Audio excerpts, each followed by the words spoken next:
안녕하세요. 이치성입니다. 자, 이번 시간에도 마스터캠 2021 버전 기능을 알아보는 시간을 갖도록 하겠습니다.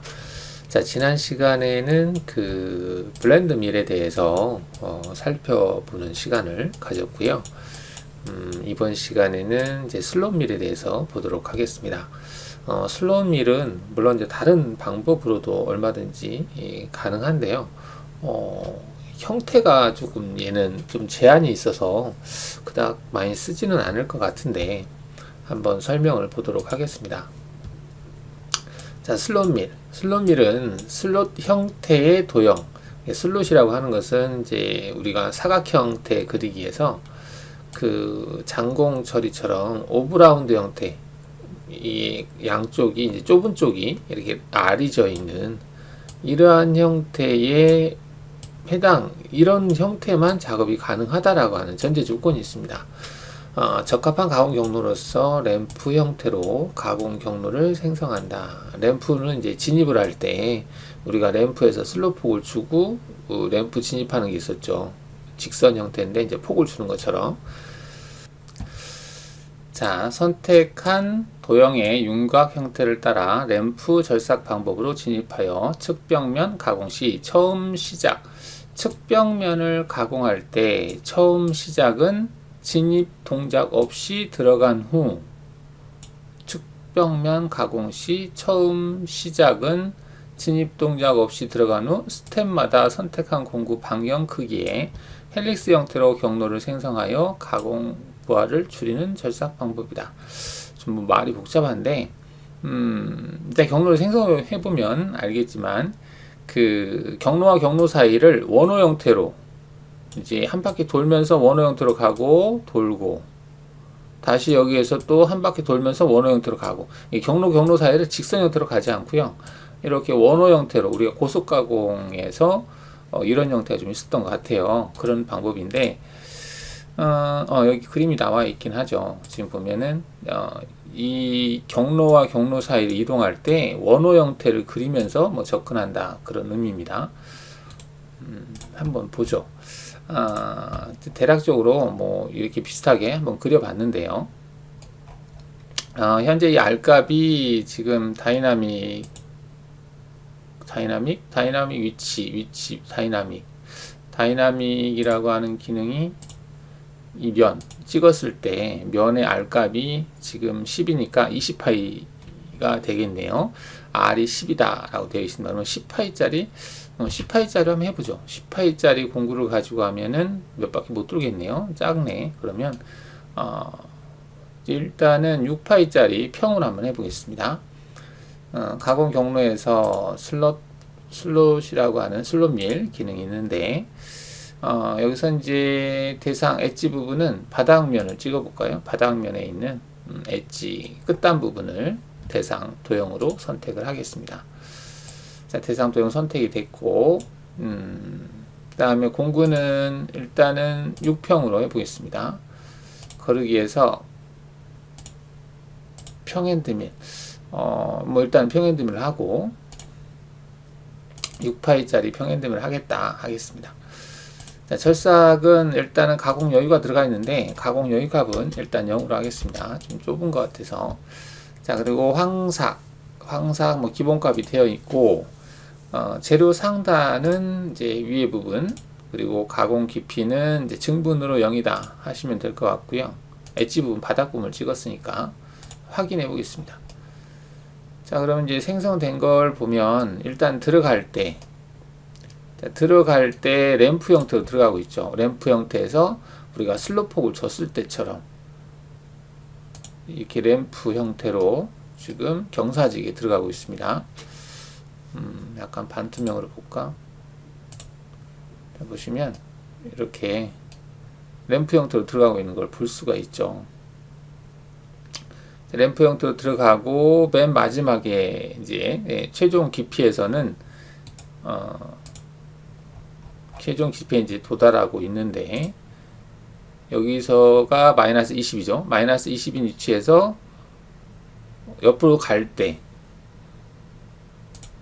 보시면은 이런 공구의 그 반경 만큼의 어떤 R을 그리면서 진행을 한다 이렇게 되어 있어요. 지금 여기서 돌면서 접근하는 거죠. 이렇게 다이렉트 쭉 가는 게 아니라 부드러운 형태로 돌면서 들어가서 작업하는 형태를 볼 수가 있겠습니다. 그래서 플레이 다시 해보면 한 바퀴 돌고 다시 또 돌고 이렇게 해서 지금 작업하고 이게 마지막인지 마지막이고 마지막에는 다시 또 센터 위치로 가서 또 접근한 다음에 또 돌고 있어요. 자, 그래서 이제 가운데서 마치고 위로 올라온다 이렇게 되어 있거든요.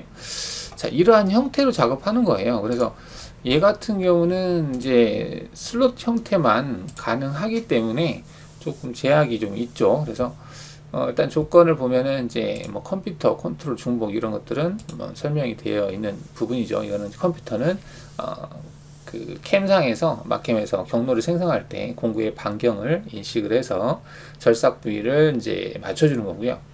보정 방향은 이제 왼쪽이라고 되어 있는데 왼쪽이다 그러면 어떤 선택한 체인의 좌측 방향으로 공구가 진행한다 이렇게 볼 수 있겠고, 자 공구 길이 보정은 이제 날끝으로 되어 있고, 그 다음 진입 복귀 할 때 원호의 각도, 자 진입 복귀 할 때 원호의 각도가 180이라고 되어 있는데요. 자 이 부분은 180 평면 보기로 해서 보죠.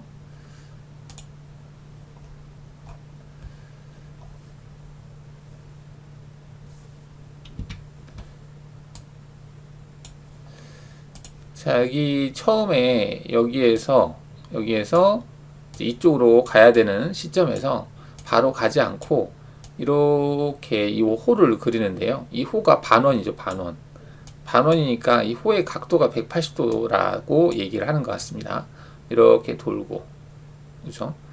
그다음 돌고 나서 다시 이제 이렇게 빠졌다가 다시 또 돌고 정삭 작업을 하는 거죠. 이런 식으로 해서 호의 각도를 180도를 해서 그렸는데, 자 그럼 호의 각도를 한번 수정해 볼까요? 이게 180도가 아니고 90도로 했을 때는 어떻게 바뀌는지 한번 보겠습니다. 계산 눌러 보겠습니다. 하니까 지금 여기에서 이 값은 정삭에서만 적용이 되고 있네요. 얘를 180도로 했을 때는 이렇게, 그러니까 기존에 이제 황삭 작업으로 측면 황삭으로 했을 때 45도 하게 되면은, 자 이런 식으로 기존에 작업을 했던 이 경로죠. 이 경로의 그 호의 그거는 뭐 동일하게 유지된 상태에서 정삭 작업에서의 그 진입 복귀 호의 각도가 바뀌고 있는 걸 볼 수가 있네요. 그래서 이거는 정삭에서만 해당이 된다라고 볼 수 있겠습니다. 자, 법선 형태의 진입복귀다 라고 되어 있는 부분이 있는데, 법선 형태면은 아무래도 직선 형태, 직각 형태로 들어가는 것 같은데, 자, 얘를 체크를 해볼까요? 체크하고 재생성 눌러보겠습니다.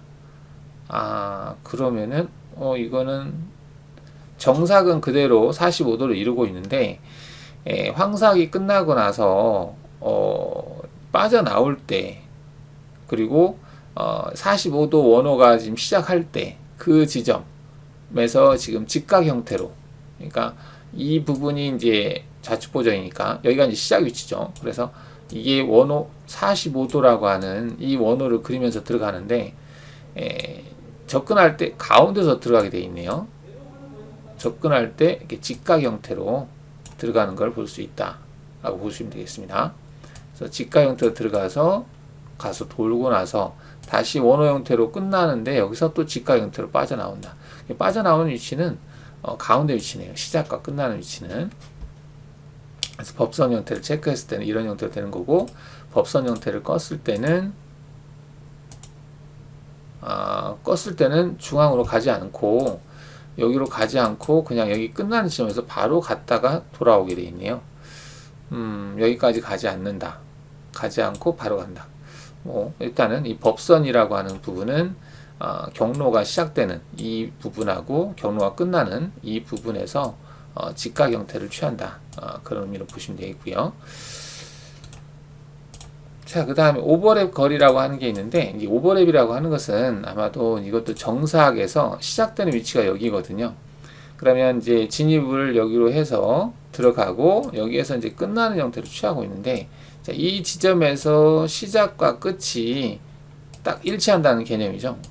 0이면. 근데 만약에 오버랩 거리를 제가 3을 준다 그러면 시작은 여기서 했는데 끝나는 위치는 3만큼 지나서 끝나고 빠져나오는 형태를 취한다, 이렇게 보시면 되겠죠.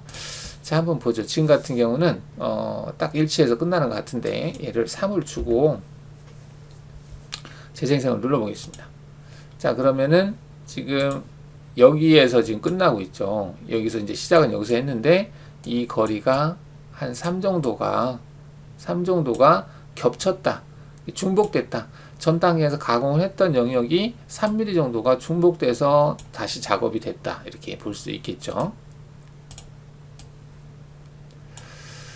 자, 이거는 이제 측면 여유, 바닥 여유 이렇게 되어 있고요. 그 다음에 정삭, 황정삭에서 램프 진입이라고 되어 있는데, 이 램프 진입은 우리가 얘를 정면에서 봤을 때 뭐 램프로 들어가는 깊이를 얘기하겠죠. Alt+S에서 렌더링 꺼보겠습니다.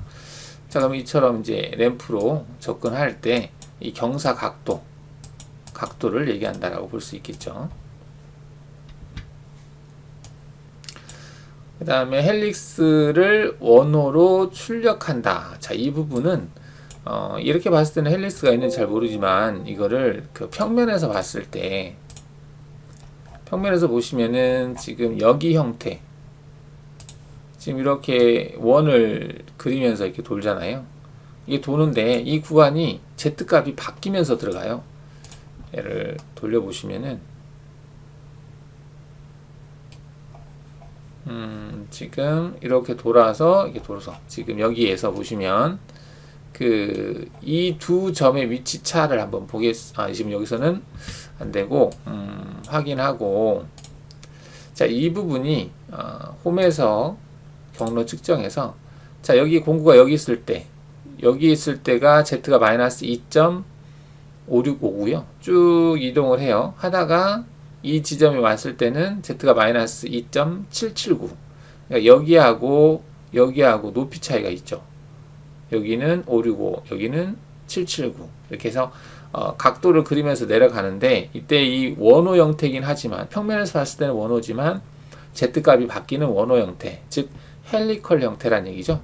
이 헬리컬 형태를 출력을 할 때 이제 원호 형태로 출력할 거냐 이거죠. 근데 만약 이거를 원호 형태로 출력을 하지 않고 공차값을 100분의 2로 주겠다라고 체크하게 되면, 여기에 있는 이 점이 두 개만 있잖아요. 지금 원 끝에만 있기 때문에. 근데 얘가 점 데이터가 더 많아진다는 얘기죠. 이렇게 보시면 지금 점이 아까는 여기하고 여기만 있었는데 지금은 이렇게 점들이 생겼죠. 그러니까 원호 형태를 직선 형태의 조각으로 생성하겠다, 이렇게 보시면 되겠죠. 자, 기본적으로는 이제 헬리컬 보강 기능이 된다면 이걸 체크해 놓는 게 프로그램도 간단하고 깔끔하겠죠. 자, 스택 간격은 지금 3이라고 되어 있는데 50% 공구의 이제 반경만큼을 스택 간격으로 했다, 그런 의미네요. 그러면 평면에서 봤을 때 이제 이 간격이겠죠. 여기에서부터 여기까지의 이 간격이 3이다, 이렇게 보시면 되겠습니다. 3으로 했다. 이게 지금 6파이니까 딱 반절만큼 옆으로 이동하면서 작업을 했다, 이렇게 볼 수 있겠네요. 근데 이제 아마도 정확하게 3이 아니라 최대값일 것 같은데, 스택 간격이 50%, 3. 정확하게 공간이 여의치 않을 경우에는 약간 조절이 가능한데 3 이하로 작업하겠죠. 한번 측정을 해볼까요? 그러면은 어떻게 측정을 해볼까? 재생성을 해서 여기에서 와이어 프레임에서 직경이 3짜리 원을 갖다 비교를 해보죠. 자, 직경이 3짜리 원이에요. 보시면 3보다 작죠. 이렇게 동일한 간격으로 작업을 하긴 하는데, 얘가 이제 그 영역을 계산을 해서 3보다 작은 값으로 일정한 간격으로 측면을 작업했다, 이렇게 볼 수 있겠죠. 자, 정삭 가공에서 가공 횟수, 그 다음에 가공 간격은 얼마를 정삭으로 할 거냐. 지금 같은 경우는 이 부분이 이제 정삭 작업에 해당이 되겠죠. 0.5다. 그러면 이 간격이 0.5를 이루고 있다. 자, 반복 횟수는 0이기 때문에 정삭은 한 번만 하는 거고, 반복 횟수를 넣게 되면 정삭을 두 번 같은 자리를 지나간다. 이렇게 볼 수 있겠죠. 자, 공구 유지가 체크 안 돼 있는데요. 공구 유지를 체크를 안 했을 때, 체크를 안 해도 얘 같은 경우는 지금 공구 유지를 체크한 것처럼 작업이 됐네요. 그러니까 이제 황삭이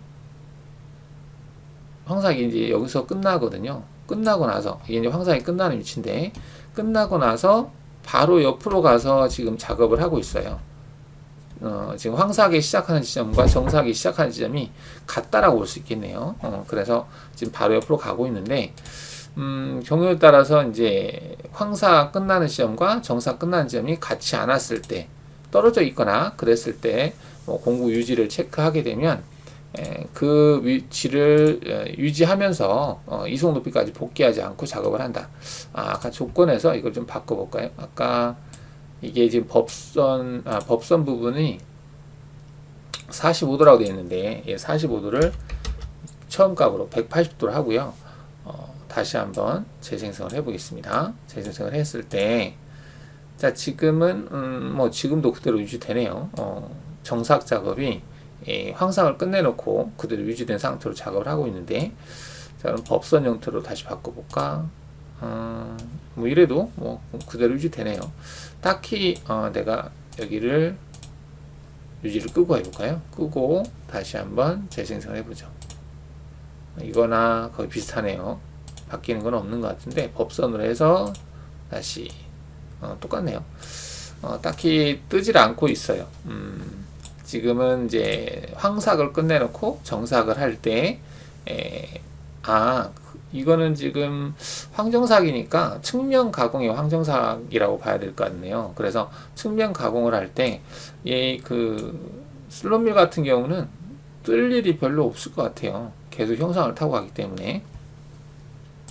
그래서 별반 유지나 체크 하나 안 하나 거의 같다라고 볼 수 있겠고요.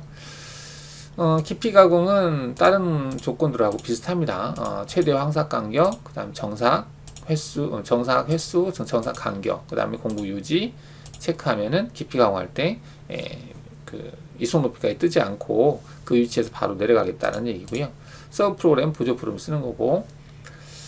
여기서 한번 줘볼까요? 한 여기를 5 정도 주고 정삭 한번 하겠다 체크하고 정삭 간격은 0.5 바닥 정삭이죠.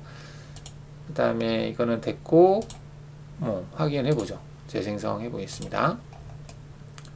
자, 지금 이제 매 깊이마다 조건을 좀 주고 있는데 정삭이 매 깊이마다 하고 있는데 경우에 따라서 정삭을 맨 마지막에만 할 수도 있겠죠.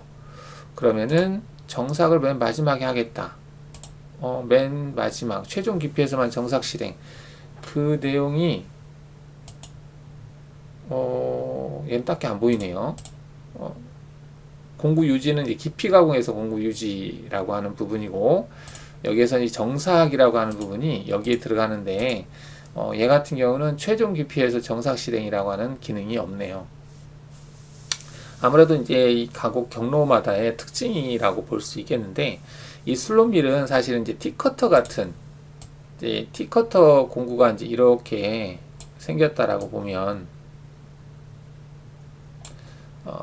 어떤 이제 벽 부분을 작업하는데 이게 T자로 이렇게 홈이 파인 어떤 부분을 이제 안쪽에서 물론 작업을 한다라고 하면 공구가 내려가서 이 부분을 이제 작업할 수 있겠죠. 작업하는데 이제 맨 마지막 깊이에서만 작업을 하는 그런 경우는 좀 없다고 생각한 것 같아요. 그래서 최종 깊이에서만 정삭이라고 하는 기능들이 보통 일반 기능에서는 있는데 여기에서는 그 기능이 없습니다. 티커터로 이렇게 이런 부분을 제거할 때 적합한 방법이다 이렇게 볼 수 있겠죠. 자, 호의 각도, 진입 형태, 오버랩 설명드린 내용이고요. 램프 진입, Z축 진입 각도, 그 다음에 헬릭스 원호 출력에서 이제 헬릭스, 즉 G02, G03으로 출력하지 않고 만약에 헬릭스 원호 출력이 꺼져 있으면은 G01로 출력이 된다는 얘기죠. 황삭 스택 간격 주고 정삭은 가공 횟수하고 간격을 줄 수 있다. 그리고 반복 횟수를 줄 수 있고요. 자, 지금 공구 유지는 이 항목을 선택하면 측면 방향으로 황삭, 정삭 가공 시에 공구가 현재 측면 가공 경로로 종료 위치에서 다음 측면 가공 경로 시작 위치로 공구 복귀 없이 바로 공구 복귀, 바로 절삭 이송하는 형태로서 모든 측면 가공 경로에서 반복적으로 실행된다. 항목을 선택하지 않은 경우에는 현재 가공 경로 종료 위치에서 링크 파라미터에 설정된 높이까지 급속 이송으로 다음 가공 경로의 시작 위치로 공구를 이동하여 해당 경로의 시작 위치 깊이까지 Z축 절삭 진입을 반복하는 형태를 사용한다. 그래서 이제 공구 유지를 체크하지 않았을 때는 이송 높이까지 뜬다는 얘기인데, 지금 얘 같은 경우는 이제 딱히 이송 높이까지 뜨지 않고 그 공구 유지가 기본적으로 적용이 되고 있는 것을 볼 수가 있겠습니다. 지금 황삭 작업이 끝나고 나서, 황삭이라고 하면 여기서 이제 황삭 작업이 끝난 거죠. 끝나고 나서 정삭을 할 때 원호 형태로 들어간 다음에 돌고 빠졌어요. 근데 이때 Z를 유지하면서 그대로 작업이 됐죠. 즉 황삭과 정삭이 Z값을 유지하면서 공구 유지를 체크를 꺼도 기본적으로 유지가 되어 있어요. 지금 끈 상태거든요. 공구 유지 껐죠. 여기 보면 황삭과 정삭을 할 때 공구 유지를 끄고 작업하는 걸 볼 수 있습니다. 자, 이번 시간에는 이제 많이 사용하지는 않지만 슬롯 밀이라고 하는 기능에 대해서 이렇게 살펴봤어요. 네, 감사합니다.